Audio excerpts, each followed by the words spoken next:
Welcome to the Media Leader Podcast. I'm Jack Benjamin. There is an interesting tension brewing between broadcasters and platforms as we enter into a rapidly shifting era of media consumption. The two types of media owners are increasingly working together. Incremental audiences are being found by the likes of ITV and Channel 4 on YouTube. News publishers are needing to disseminate information to especially young consumers via TikTok, Instagram, and Snapchat, among others. Podcasts, including this one, can be found almost anywhere. Spotify, meanwhile, is pivoting to video, and Channel 4 is leaning in, recently announcing that they're putting video programming on the platform in a UK broadcasting first. This is all occurring even as the more traditional media channels continue to bang the drum about the negative externalities of social media, the lost attention spans, misinformation, lack of adequate content moderation. The list goes on. What does the future of this relationship look like? Does creative ideation need to adapt? Can broadcasters monetize audiences on platforms effectively, or will they merely serve as avenues for marketing and distribution? Last month at the Future of Audio and Entertainment conference here in London, I sat down with leaders from TikTok, Spotify, Global, and BBC Studios to discuss. These include, respectively, Trevor Johnson, Ed Couchman, Kate Bowden, and Jasmine Dawson. I should note, since the recording of this panel, Johnson has since left TikTok, and we wish him all the best. This is our conversation. I hope you enjoy. I'm so excited to get to this panel. We have an absolutely stacked cast, if I may say so myself. I'm going to let you all introduce yourselves. If you can, please, name, title, all that good stuff, and then also answer what stood out to you about changes to entertainment consumption across audio, across social platforms, just in recent years. I know it's a big question. It's meant to be open-ended. Trevor, why don't you start us off? Hi, my name's Trevor Johnson. I look after what we call commercial partnership solutions. So it's bridging the gap between content and commercialization. So if we bring in content on one side, working with publishers or rights holders or creators, and bring in brands into that, so we can have that two-way relationship between monetizing content but driving brand objectives. The pace of consumption, the pace of change, the pace of how people are seeking entertainment on their device as opposed to on their big device. That's probably the most surprising and interesting thing, just the rate and the pace of consumption and change in consumption. Jasmine? I'm Jasmine Dawson, Senior Vice President of Digital at BBC Studios. BBC Studios is the global commercial arm of the BBC, so we work on building fandoms for our incredible IP, everything from sort of fairly new brands such as Bluey to classic brands like Doctor Who. So to answer quite a complex question, I think the rise of the creator economy across sort of all platforms is definitely something that is changing the game and something that's really exciting for us at BBC Studios. Katie? Katie Bowden. I'm the Managing Director at Global, so my team look after all of the commercialisation across our audio properties. I think probably one of the big changes that we've seen, particularly over the last 5 years, has been the use of smart speakers. And I don't know if we would have seen it coming at the beginning, but it's one of the most popular things to do on a smart speaker is listen to live radio. So that's been a really, really exciting development for us to see continue to pick up pace over the last few years as well. And Ed? Hi, good morning everyone. My name's Ed Couchman and I look after advertising sales for Spotify here in the UK. Firstly, it's great to see such a packed room, actually. So I'm going to zoom out a little actually and then zoom back in. So if I zoomed out back to 2008, which is a slightly longer time horizon, but I'll come back. That was when Spotify was launched. And I think the first significant change was to make it easy for everyone to listen to music streaming legally. So I think actually historically, most of us listened illegally, right?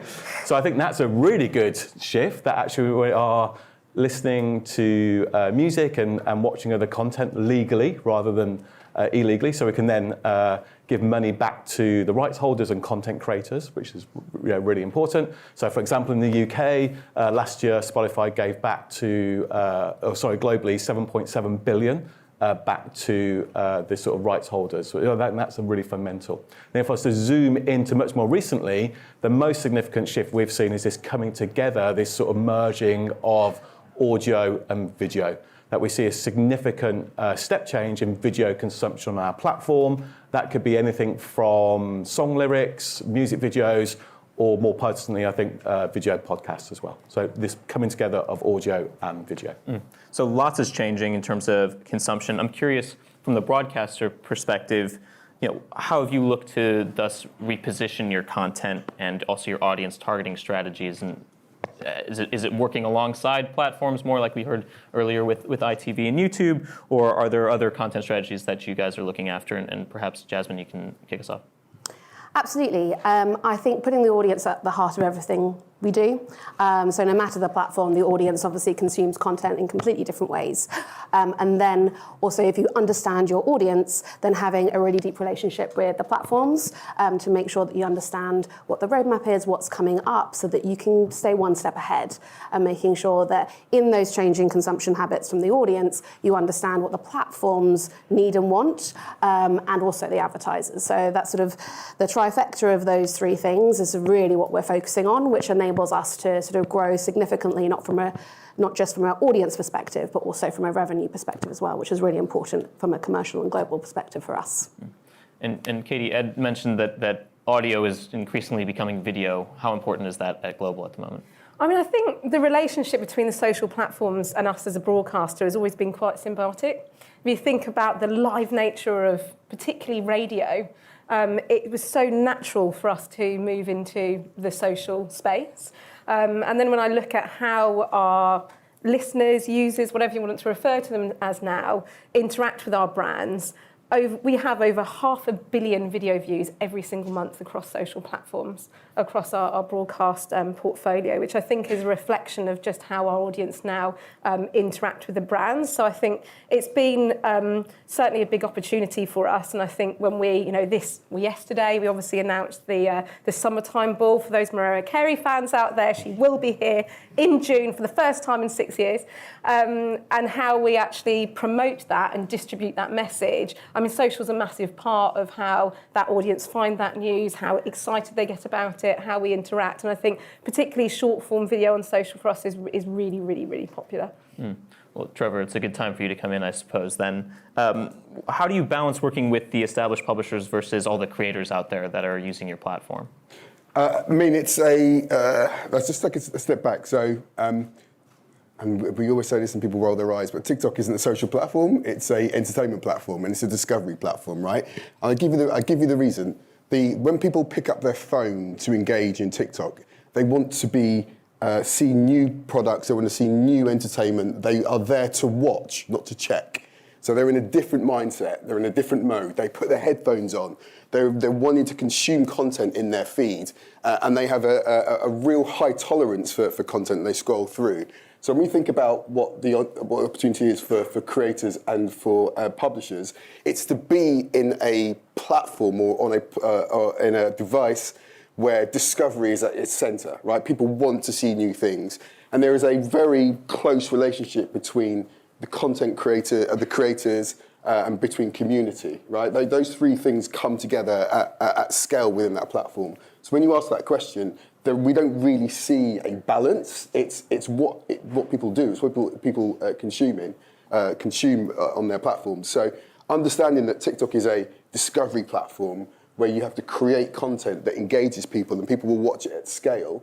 And that could either be from publishers or from rights holders or from creators and creators at scale. That's the power. And that's what we're seeing in terms of the shift in terms of the consumption of entertainment on these devices, particularly on TikTok. But then how do you come up with the noise if you're any individual, whether it's a creator creating a new podcast that you're putting out onto all these channels, maybe putting video onto TikTok? Create great content. It's as simple as that. Like, you have to create thumb-stopping content, and you've probably got more permission to be discovered on our platform because there's people are in that serendipitous mindset where they are going to discover new things, and they're on there for a long period of time because they want to discover new things. And if they see something which is from a brand that they know or from a creator that they know, and it really taps into them as a community. So people are tapped into interests. So if you think about the hashtags that now people aggregate themselves around on our platform, around the content that people are interested in, that's what triggers people's consumption and people's interests. So create great content, know who your audience is, understand that there's interest in communities, don't think about demographics, think about all those other things, and that's how you get people to really engage in your content on our platform. What about for Spotify, Ed? I mean, what's the relationship between established publishers versus someone like me who might just want to be starting another podcast? I also have a podcast. You can listen to the media. It's on Spotify. It's on all on the platform. How do you balance that relationship? Well, firstly, great you have a podcast. I would encourage you to buy some ads to promote that podcast, if I could just do that quick plug. Why buy ads when I have a captive audience? I'm sure as a content creator that you want to expand your audience. Jokes aside, though, I think it's this really important thing about discovery, because I think all content creators have some things in common. I think Trevor's touched on it, but essentially they want to build communities and engage that community, and quite frankly, they want to make some money at the same time, right? That's really what they want to do, and I think Spotify is embracing both of those things. We're pretty good at helping listeners and now viewers find new content with our algorithms. I'm sure all of you have enjoyed our Discover Weekly is a really good illustration of that. That's introduced you to new artists and new podcasts, so we have that good discovery. We have, jokes aside, built a whole range of tools, systems, and advertising products to help content creators be discovered as well. We have a very straightforward outcome that you can buy some ads that drive to listening, and you only pay on that if someone's actually started to listen to your podcast, for example. And then the other side of what we've recently introduced is having podcasts actually take a share of our subscription revenue. So we have this dual revenue stream for content creators, both in terms of subscription revenue, but also from advertising and advertising solutions as well. So I think those things come together to help content creators build community and make money. Can I add one more thing? Because there's the ads piece, but if you're creating content, particularly on our platform, allowing your community to play with that content, right? To leverage that IP, to promote it to other people within their circles. That's really important. So some of the things that we're trying to do in terms of things like Spotlight is working with big brands, big entertainment people. Let's look at the example of Squid Games on Netflix, where they allowed people to really play with that content, right? To reproduce some of the characters that were in there, to really tell their community about what was happening, maybe redo some of the really iconic images or iconic scenes that were in that. So being able to be flexible with how people are utilising your IP as opposed to really trying to own your IP, because you know that really breeds your community, that breeds awareness, that breeds consumption, and ultimately we see that it makes sure people actually download and watch the thing. That's another thing as well. So yeah, there's buying ads, this is great, but the organic piece, the IP piece, the allowing your community to play and to celebrate their fandom within that is really, really important. And those are the things we need to be thinking about. Katie, you mentioned that the relationship is sort of symbiotic among people on this panel, but I'm curious if you think platforms can be more than just a sort of discovery or marketing tool for a brand like Global or for a brand like the BBC and all of the work that you guys do. I mean, can you actually make money substantially by putting your content on these platforms? Yeah, I mean, there's lots of opportunity in terms of branded content. So probably as a good example, we have The News Agents, one of our most successful podcasts that we launched a couple of years ago now. And social is a huge part of extending the audience that we interact with. But for our main partner, HSBC, it's also a great opportunity for them to think about how they can integrate into that content as an opportunity. So I think that certainly in terms of our branded partnerships and how we are seeing them more than just radio, extending into event environments, extending into social environments, extending into beyond, video and what we do there. It means that for an advertiser, there's so much that they can now do with that partnership. We really link back to your point, Trevor, around IP as well, is that no longer are you just a static audio opportunity. You have to really, really think about the 360 opportunity and how you want to interact with the audience and meet the audience in the space that they're coming to your content in. Is it all about incremental audiences, essentially, in terms of reaching out into other platforms and beyond your space? Yeah, I think you get a bit of both. I think you also get an international community with it as well that we see. Particularly some content can really pick up pace outside of the UK. But I also think that you see a big trend, I haven't got the stat on the top of my head, but our audience really wanting to connect with us in more than just one way. So if we look at who comes to our events, be that the Summertime Ball, the News Agents on Tour, there's a fandom, to your point, around wanting to connect to those presenters, to that content in a different way. And I think that's where you really see an opportunity for us to connect beyond just, the show that we might be working on at that particular point. Jasmine, I saw you nodding earlier as well. Yeah, I just think it's really interesting when you talk about incremental audience, because I think if you get into sort of conversation as to whether it's duplicative or incremental, you're sort of missing the point.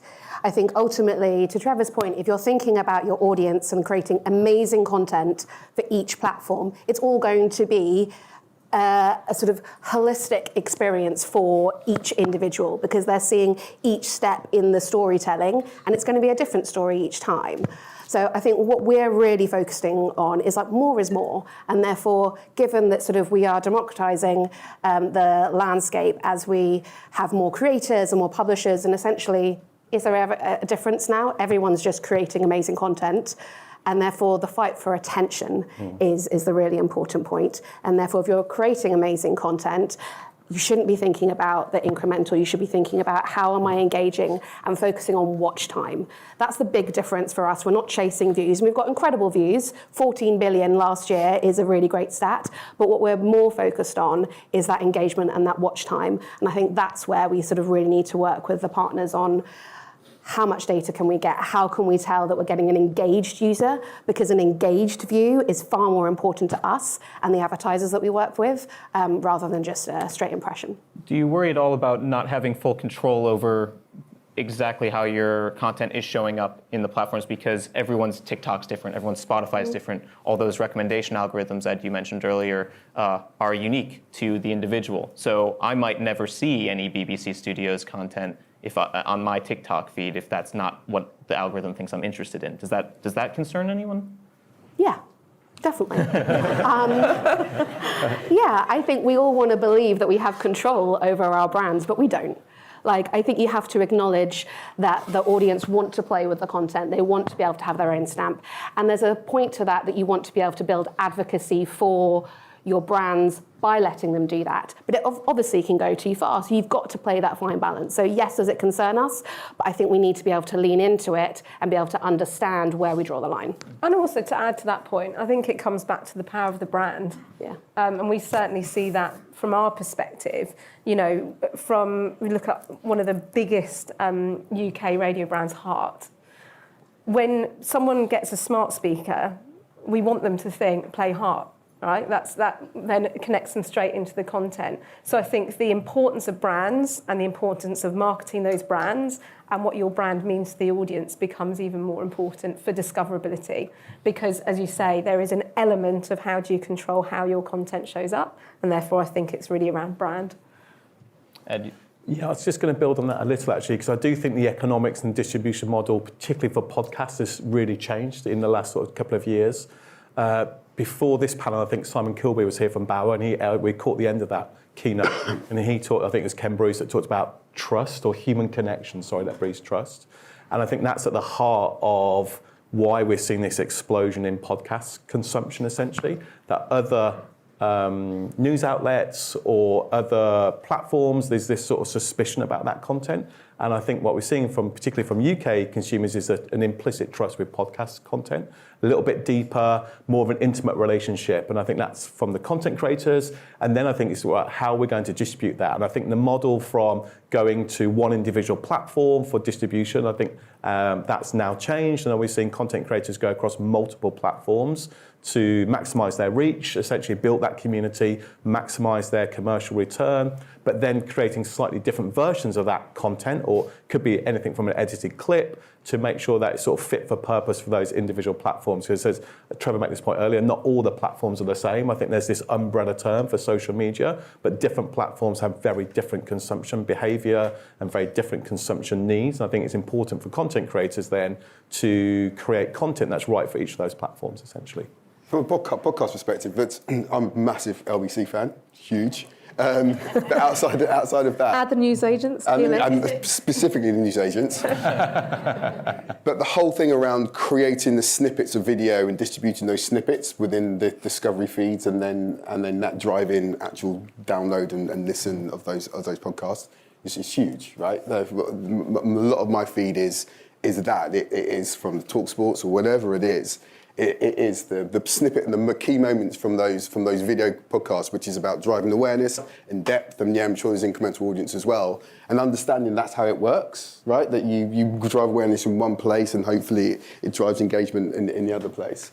And the other thing is about utilising creators. So we talked about control, but allowing creators to play with your brand or incorporate the things that you're doing into the stuff that they're doing to connect to their audiences increases the opportunity for you to drive incremental audience as well. Yes, there is always some risk in that, and you have to be a lot more relaxed with how you are allowing people to play with that. But that's how it works, right? Utilising creators to tell your story to their community, which may not be your community, then they become your community is huge, and that's what we really need to be thinking about as well.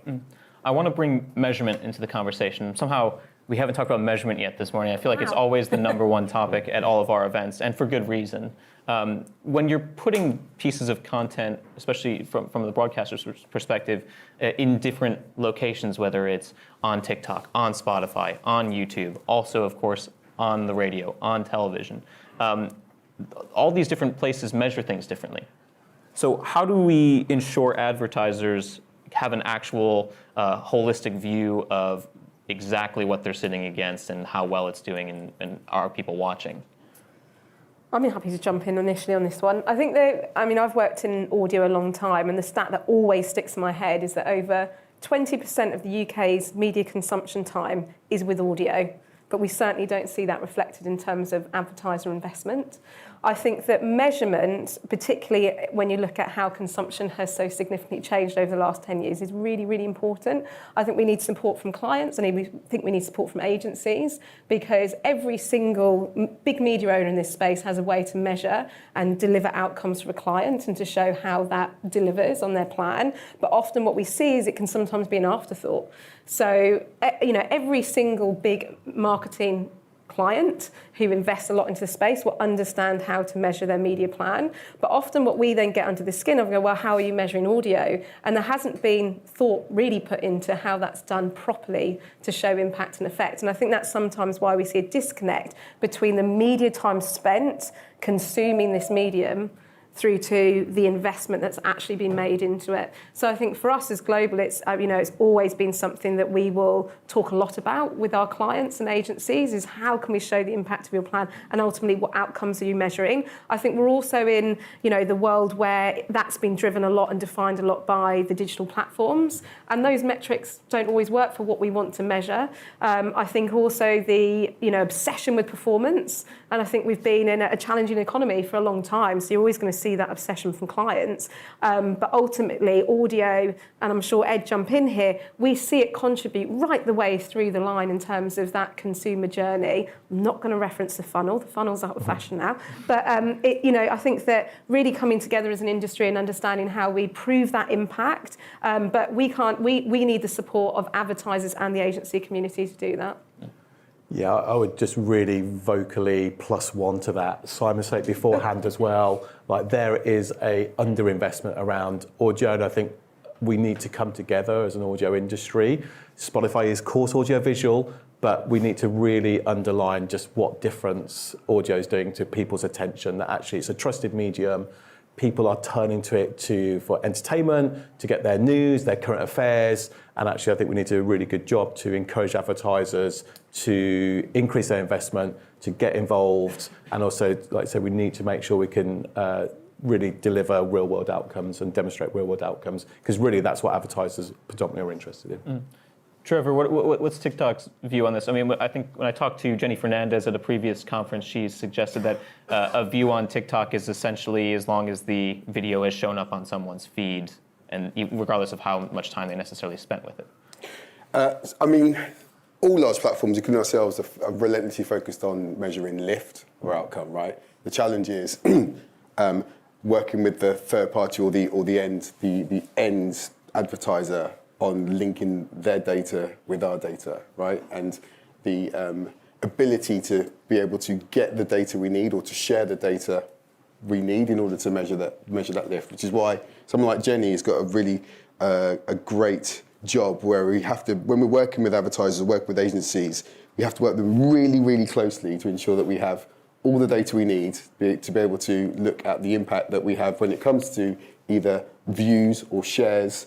And we want to measure it right down to how much someone has spent in the shop, right? Or the impact it has on driving uplift in the ratings when it comes to watching it on TV or driving traffic elsewhere or consumption of podcasts.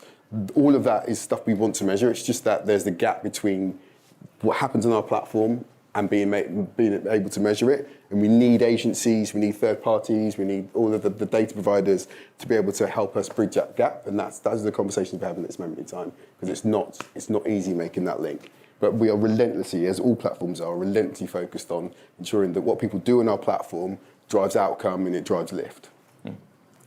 Jasmine, what's been your concern around measurement, if you have one? I think I mentioned it earlier in terms of chasing views and chasing reach. I think that pressure on return on ad spend is obviously, it's relentless. And, as you mentioned in terms of going into, I don't want to use inflammatory language, but sort of obviously there is pressure to make your budgets work harder and smarter for you. And I think there is a tendency to then default to the cheapest media you can to get the most effective reach that you can. But I would encourage, and there is a changing conversation around the sort of reach and scale and sort of how can you make it work, I guess, most cost efficiently for you, to that impact conversation and really thinking about that engaged view. And I know there's tension around sort of like what is a view and what is that impression. And I think that's a conversation, but I think the most interesting conversation to have is what is the impact for the advertiser and for the client, and that's going to change depending upon what their challenges are, and therefore really focusing on sort of watch time, engagement, and really tailoring. And unfortunately, that's going to take time. You have to work with an advertiser to go, what is your challenge? What are we trying to work with you on? And then being really clear as to what value each of you is bringing to the party. Because I think the best partnerships are where it's not just transactional and going, what am I getting out of this partnership? It's a long-term understanding of a shared audience, shared challenge together to be able to create a really great partnership. And we've got some fantastic examples of that with our BBC Earth channels and Top Gear with the Audi Dakar. And we're really hoping that sort of as we sort of scale our portfolio over the next year, we can get better long-term partnerships that show impact rather than just focusing on those views.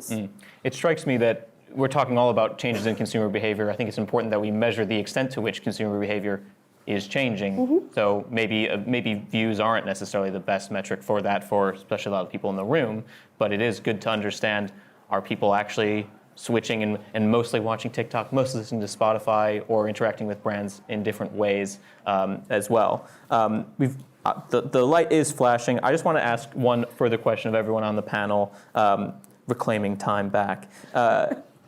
We've talked about what has changed. I'm curious what you think is going to change in terms of consumer behavior going well into the future, let's say the next 5 years or so. I mean, it's very challenging to predict that far ahead. No one has a crystal ball. But in terms of, based on the trends you're seeing now, what do you expect consumer behavior to look like, in a couple of years from now? Trevor, why don't you kick us off?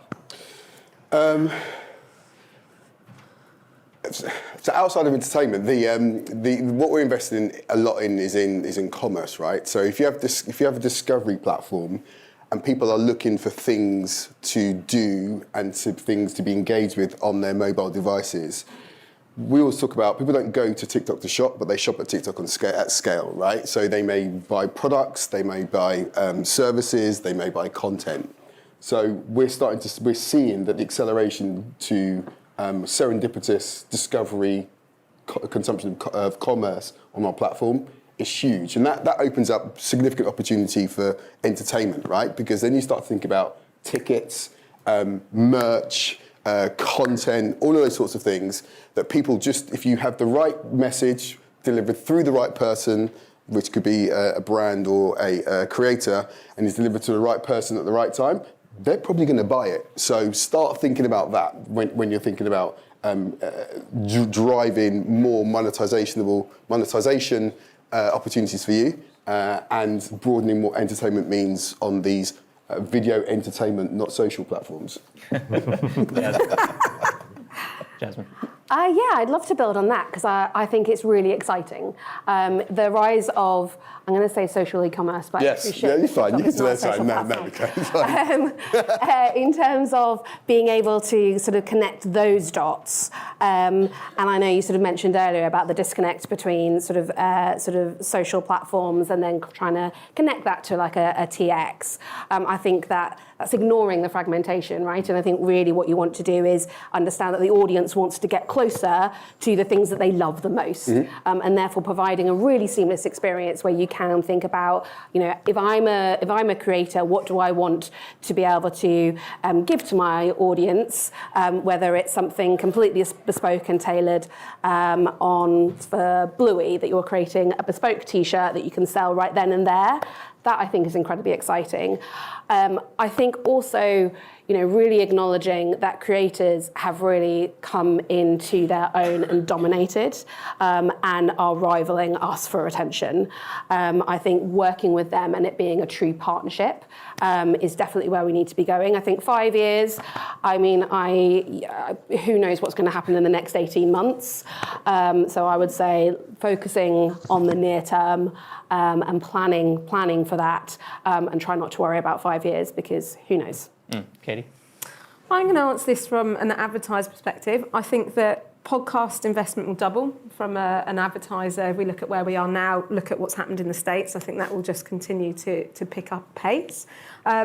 I hope by that point that the audio industry as a total would have doubled in advertising revenue. That would be wonderful. But I think what will really drive that is that in 5 years' time, I hope we're sitting here talking about the outcomes that audio can deliver, because I think we've got so much in our armoury now to be able to measure and show that value back to the advertising community, that I think the conversation will become very much around that in the next probably from now to the next 5 years. Ed, final word. I would love the podcast market to double, so we're going to work together on that, and maybe some other people in the room. I actually think the platforms are going to merge or converge around entertainment, essentially, and then it's all going to be about what platforms have what content, and that's all going to be then how do we make content creators build their community and monetize. Trevor said about merch and tickets, we're already doing that. We're creating shops or commerce experiences for artists and content creators. But I think there's generally going to be a battle, or there is a war going on for content creators right now. And you can see all the platforms playing out to try and attract content creators, because they know that's going to be different to build an audience, essentially. Well, lots to look forward to and ask further questions about in the future. But for now, thank you so much for your time. Thank you for listening to the Media Leader Podcast. Our executive producer is me, Jack Benjamin. Special thanks to our production partner, Trisonic. You can find all our episodes on the podcast platform of your choice or on our website at uk.themedialeader.com. But do please remember to subscribe to be notified of our next episode. You can also subscribe to our newsletter at The Media Leader to receive daily coverage of all the biggest news stories in media and advertising. From all of us at The Media Leader, I'm Jack Benjamin. See you next time.